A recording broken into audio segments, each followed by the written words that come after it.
আমি আমি কুরবান ভাই কয়ে গেলাম, আমি আমি যদি আমি কয়ে গেলাম তোমার বাড়ি করছো আমি দলাই দেন কিন্তু করে। ঠিক আছে ভাই।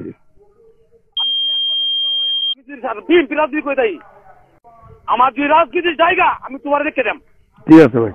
আমরা আমরা 70 বছর বড় আওয়ামী লীগকে বিড়াইছে, আর অন্য আল্লাহ তৌফিক দিতে আমরা বিড়াই। ঠিক আছে, বুঝছো না? হ্যাঁ ঠিক আছে। এই 5 তারিখে পর থেকে মানে তোমার মতো বড় বড় কুরবানের মতো বড় বড় কুরবান ইমরানে কি করছে ঠিক আছে, একটা বাড়িতে নাই। ঠিক আছে, তোমরা একটা অর্ডার চাও, আমরা ভাঙা না, সমস্যা কি?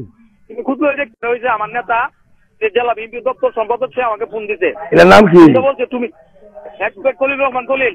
এই নম্বরটা আছে, মোবাইলটা আছে, আমার কথা ঠিক করছে। এটা ওই নম্বরটা দাও। তুমি আমার সাথে দেখা করো, দেখা করে নাম্বার নেওয়া। আমি কথা কই, নম্বরটা দাও। আমার বাড়ি পূর্বদলা, আমার নাম কুরবান আলী। সিন্দুরাটিয়া শান্তি মার্কেটে আমার রড সিমেন্টের ব্যবসা করি। ত্রিকুণা রৌয়া ইউনিয়নের সাধারণ সম্পাদক ছাত্র দলের ইমরান কিছু পোলাবান নিয়া আমার শান্তি মার্কেটে আইসা আমাকে চাঁদা চায়। আমি চাঁদা না দেওয়ার কারণে আমার উপর অত্যাচার করে। তখন আমি ভয় পাইয়া ঘরের পিছনে দরজা দিয়া পলাই। তখন আমাকে মোবাইলে আমাকে ঘর বাড়ি জ্বালায় দিব, আমাকে কুরবান দিব, অনেক হুমকি দেয়। আমি অনেক বয়ের মধ্যে আছি, আমি পোলাবান নিয়া ডরায়া বাড়ি ছাড়া আছি। আমি সরকারের কাছে সুস্থ বিচার চাই। আমি নেত্রকোনা সদর উপজেলা 10 নং ইউনিয়ন ছাত্র দলের সভাপতি। আপনি ইমরানের বিষয়ে যে বিষয়টা বলছেন, ইমরান আমার কমিটির সাধারণ সম্পাদক।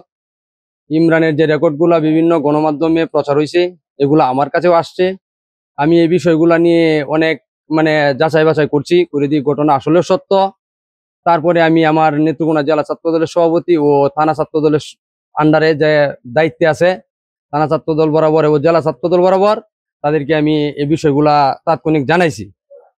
ওনারা বলছে যে আসলে ছাত্র দলে এরকম চাঁদাবাজি বা কোনো অপরাধ কর্মে যারা লিপ্ত থাকবে তাদের এই সংগঠনে কোনো জায়গা নেই।